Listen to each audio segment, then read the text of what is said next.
Hola. Si es la primera vez que vas a usar Power Pivot, tienes que saber que a diferencia de la gran mayoría de funcionalidades de Excel, Power Pivot cuenta con su propia ventana para trabajar. Todos los datos que carguemos para generar cálculos personalizados y realizar análisis tienen que agregarse a dicha ventana. ¿Y por qué? Bueno, sabemos que Excel cuenta solo con algo más de 1 millón de filas, pero en cambio, Power Pivot nos va a permitir trabajar con millones de registros. Para ir a Power Pivot en Excel 2016 tenemos dos opciones. Ir a la pestaña Power Pivot y ejecutar el comando administrar, o bien ir a la pestaña Datos, Grupo Herramienta de datos, Administrar modelo de datos.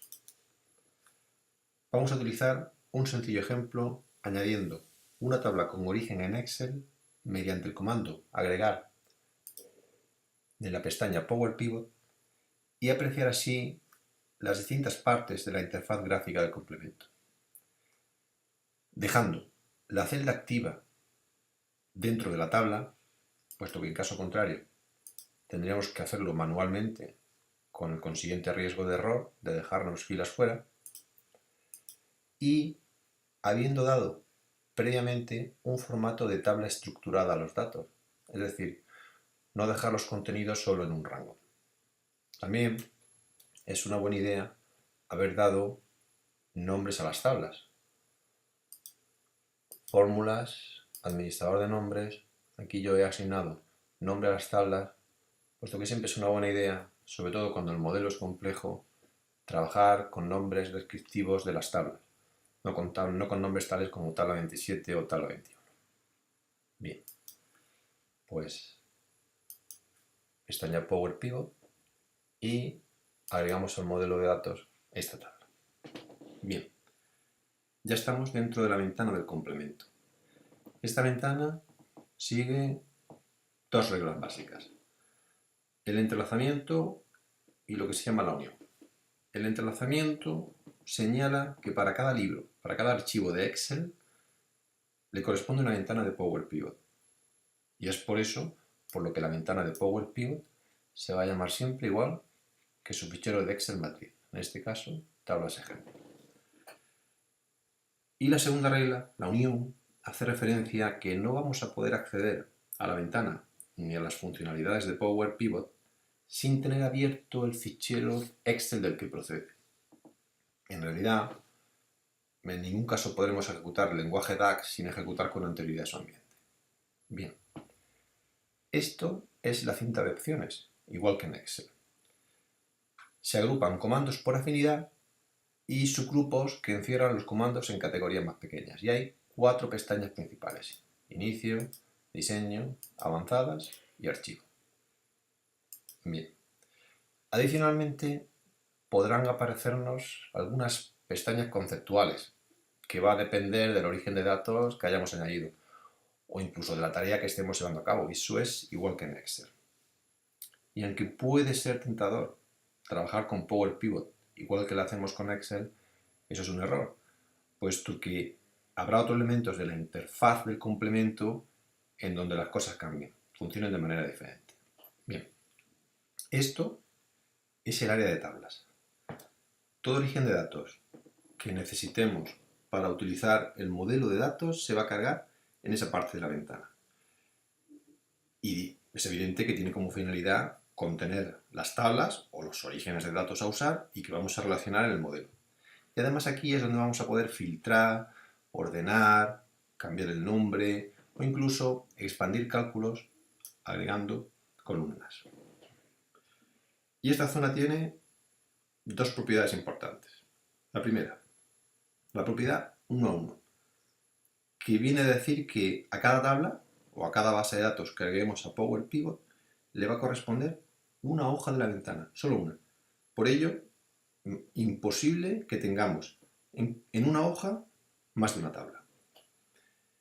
Y la segunda es lo que se denomina la propiedad de referenciación completa, que viene a decir que en el área de tablas no trabajamos con celdas. Aquí no existe la celda A1 o la B7. En Power Pivot trabajamos con la columna en conjunto. Esta zona se denomina área de medidas o de cálculos. En Power Pivot se distinguen dos tipos de cálculos: las columnas calculadas y las medidas. Las medidas en Excel 2013 se denominaban campos calculados. Bien. Las columnas calculadas se crean en el área de tablas mediante operaciones con el resto de columnas y con el uso de funciones DAX, y se elaboran en el extremo derecho, aquí, donde dice agregar columna. En cambio, las medidas se crean en esta parte de la interfaz y, bueno, son muy diferentes a las columnas calculadas y en realidad son quienes nos van a generar el mayor potencial de análisis. La barra de estado. La barra de estado nos va a permitir movernos entre diferentes partes de la tabla, puesto que, como tenemos la posibilidad de cargar millones de datos, sería muy complicado desplazarse entre ellos, explorarlos, solo con el scroll de la pantalla. Por lo que Power Pivot los va a dividir en grupos más pequeños y además también nos proporciona la posibilidad de ver los datos en cuadrícula, como lo tenemos aquí, o bien en diagrama. Bien. Para obtener informes con Power Pivot, lo primero, alimentar el modelo. Cargar o agregar las bases de datos de uno o de varios orígenes para poder integrarlos. Power Pivot en realidad puede obtener datos de una variedad muy amplia de orígenes. Tablas vinculadas, es decir, ficheros XLSX, XLMS, XLSB, archivos de texto planos, TXT o CSV separado por comas, bases de datos relacionales, Access, Oracle, MSLQ Server, fuentes en la nube como Azure Marketplace, data feeds. En realidad sería difícil pensar en un origen de datos que no pueda cargarse en Power Pivot. Bueno, no obstante, para este sencillo ejemplo, vamos a dejar toda la información en un archivo Excel que contendrá 4 hojas. Pero como digo, las fuentes de datos pueden ser casi de cualquier tipo y origen. La tabla vinculada, lo que hemos hecho, que ha sido vincular una tabla a Power Pivot, generan un vínculo activo entre la tabla en Excel y la tabla en Power Pivot, por lo que las actualizaciones en la tabla Excel se van a trasladar automáticamente al modelo de datos. Por ejemplo, estamos en la parte de arriba, este 200, que es este precio, es este 200. Vamos a dividir la pantalla para poder ver simultáneamente las dos partes. Podemos modificarlo y en vez de 200, 100. Pues automáticamente aquí se refresca y 100. Cada origen de datos va a tener sus propias ventajas e inconvenientes. Por ejemplo, las tablas vinculadas, que es como lo hemos hecho, es la forma más intuitiva de agregar información y además los cambios se actualizan automáticamente. En contrapartida, demasiada información, a partir de 50.000 filas, el modelo empieza a ralentizarse. Y además necesitaríamos pasos intermedios para vincular tablas que no se encuentren en ese archivo Excel. En cambio, por ejemplo, la obtención de datos mediante archivos de texto tiene como ventaja que es una forma muy eficiente de cargar millones de registros. Incluso podemos agregar columnas después, pero en cambio, actualizaciones en el archivo origen, en el archivo fuente, pueden alterar la forma en que Power Pivot lo entiende. Bueno, cada forma de subir e integrar datos va a tener sus propias ventajas y sus propios inconvenientes. Bien. También es importante conocer cómo podríamos desconectar una tabla previamente cargada en Power Pivot. Esto bien podemos hacerlo desde Excel o bien desde la propia ventana de Power Pivot. Si es en Excel, datos, ampliamos,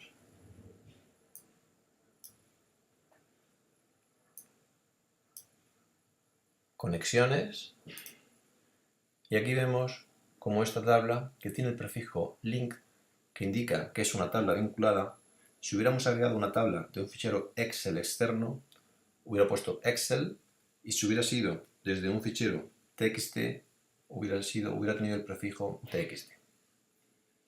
Bien, podemos quitar y nos advierte que esta tabla está vinculada al modelo de datos. Le decimos que no, cerramos, porque aquí también tenemos la posibilidad, en el nombre de la hoja, en el menú contextual, de eliminar. Eliminamos. Bien.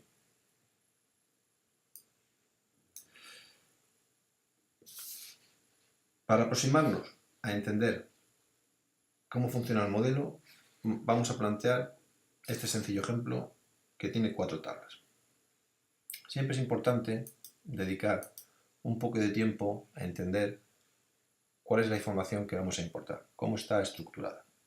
En esta primera tabla, que se denomina pedidos, tenemos la columna número de pedidos, que es un número que no se repite, que indica el número de la transacción, el tipo de compra, si es normal o si es una devolución, el SKU, que es un identificador para un producto o para un conjunto de productos, la categoría del descuento, el precio de venta, las unidades transaccionadas, el coste del producto, del envío, de la manipulación, la fecha del envío, la fecha en que llegó, el país de destino y la ciudad de destino.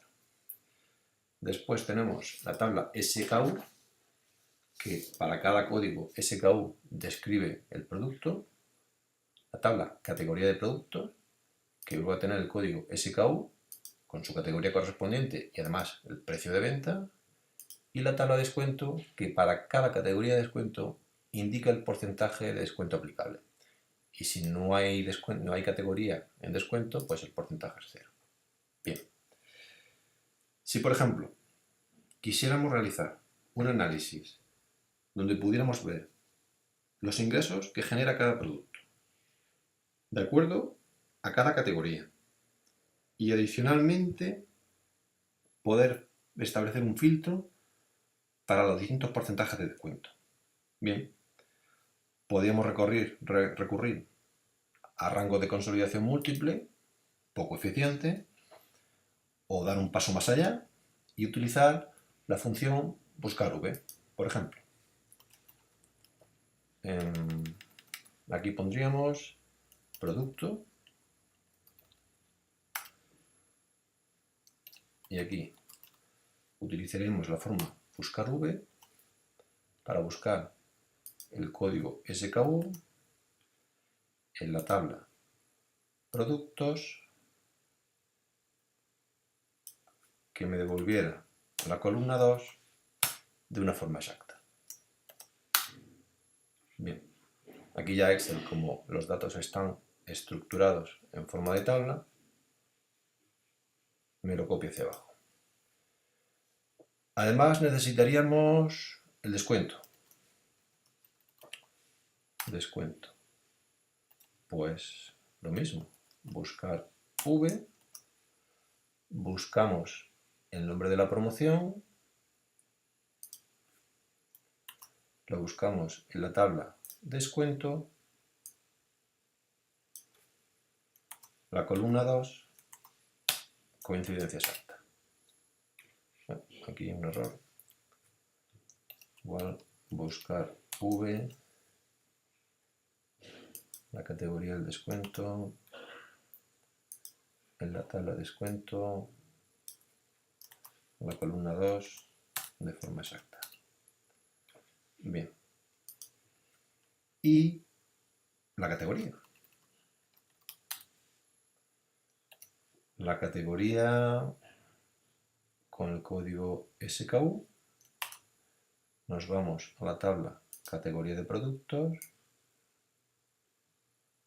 necesito la columna 2 con una coincidencia exacta. Me he vuelto a equivocar. Igual buscar V,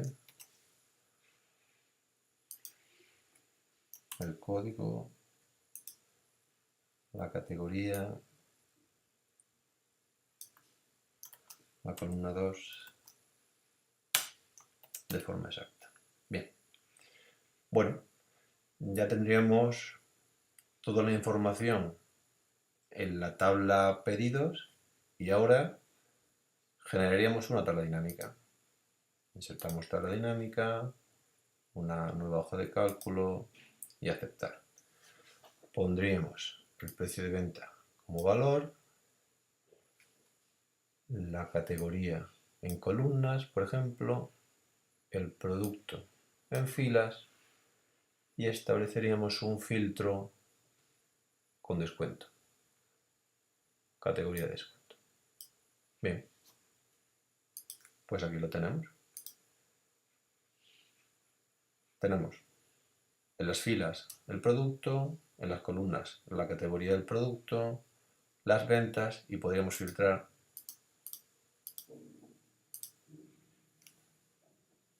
por descuento. Bien, pero esto tiene problemas. El primero, la hoja de cálculo empieza a ir cada vez más lenta cuantas más relaciones tenga que manejar. A partir de 10.000 registros podemos empezar a pensar que el rendimiento decrece. Con cientos de miles o millones, este no puede ser el camino. En cambio, Power Pivot, como no introduce operaciones para relacionar tablas, sino declaraciones, lo hace todo mucho más rápido. Segundo problema, si el número de tablas y de relaciones que se generen entre ellas es elevado, el método puede llegar a ser hasta difícil de entender. Tercero, todas las relaciones que establezcamos en tablas dinámicas trabajan con funciones, pero no hay una funcionalidad gráfica que haga entendible cómo se relacionan las tablas. Y cuarto, bueno, dependiendo de dónde integremos la fuente de información, por ejemplo, si estamos integrando desde Azure Marketplace, establecer relaciones entre las tablas puede llegar a ser complicado. Bueno, pues tenemos una alternativa, que es Power Pivot. Eliminamos esta tabla dinámica y vamos a eliminar también las columnas que hemos creado.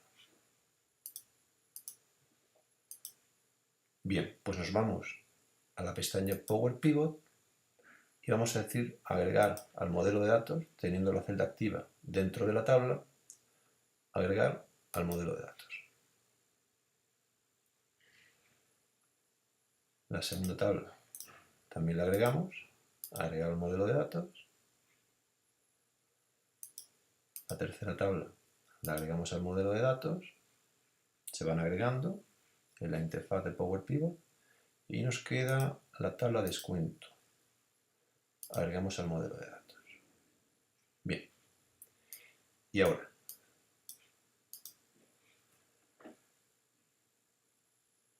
esta visualización la ponemos en forma de diagrama para entender que tenemos una tabla, tres tablas fuente y una tabla principal. La tabla principal, que es donde consta la mayoría de la información, es la de pedidos. Aquí tenemos la tabla SKU productos, categoría del producto y descuentos. Bien. Aquí se van a establecer relaciones del tipo uno a muchos, que consisten en establecer relaciones entre dos tablas, en donde en una de ellas una columna tiene los elementos listados una sola vez. En el caso de la columna de la tabla SKU, el código SKU aparecía solo una vez. No se repetía. Bien, pues establecemos la relación entre la tabla que contiene el código SKU con esta, que la contiene muchas veces. Aquí podemos establecer en la categoría, podemos establecer también la relación entre el código SKU y este, o como se repite, el precio de venta y el precio de venta, lo mismo da. Y aquí, categoría de descuento, se repite. Bien, pues ya tenemos las cuatro tablas relacionadas, con una relación uno a muchos, que como digo, consiste en relacionar una tabla mediante una columna equivalente. o lo que es lo mismo, las columnas que coinciden en las dos tablas, pero en una los elementos de la columna se listan solo una vez, es decir, son únicos, como en el caso del campo SKU, en la tabla SKU Proyectos, y en la otra tabla se repiten esos elementos muchas veces. Y en Excel 2016 las relaciones siempre apuntan al campo que tiene los elementos repetidos, es decir, hacia la tabla principal. Además, también nos podemos encontrar relaciones del tipo 1 a 1 que son poco frecuentes, y las relaciones muchos a muchos, que Power Pivot no soporta, para las cuales hay que utilizar fórmulas DAX, o incluso trabajar primero con los datos en Power BI. Bien, pues habiendo establecido las relaciones entre las tablas, nos vamos a inicio y generamos una tabla dinámica. Tabla dinámica que se nos genera en el archivo Excel, en una nueva hoja de cálculo, y aceptar. Y aquí, en los campos, en realidad lo que tenemos son las tablas. Bueno, pues de la tabla pedidos cogemos el precio de venta, de la tabla SKU productos la descripción del producto, de la tabla categoría de productos la categoría, y el porcentaje de descuento o la categoría pues lo podemos coger aquí. Y bien, pues aquí está. Tenemos lo mismo de una forma mucho más eficiente. Es un ejemplo y con muy pocos datos. Esto tendría la posibilidad de hacerlo con millones de datos y sin tener que utilizar métodos poco eficientes como rango de consolidación múltiple o funciones que sobrecargan el rendimiento de la hoja de cálculo y la ralentizan mucho. Bueno, esto es solo una pequeña muestra de lo que Power Pivot puede hacer. Es una herramienta que avanza unas posibilidades de análisis y tratamiento de datos, de grandes cantidades de datos increíbles, y es algo así como un generador de tablas dinámicas supervitaminadas. Bueno, pues espero que os haya sido de utilidad y en próximas entradas avanzaremos algo más en el conocimiento de esta herramienta. Gracias.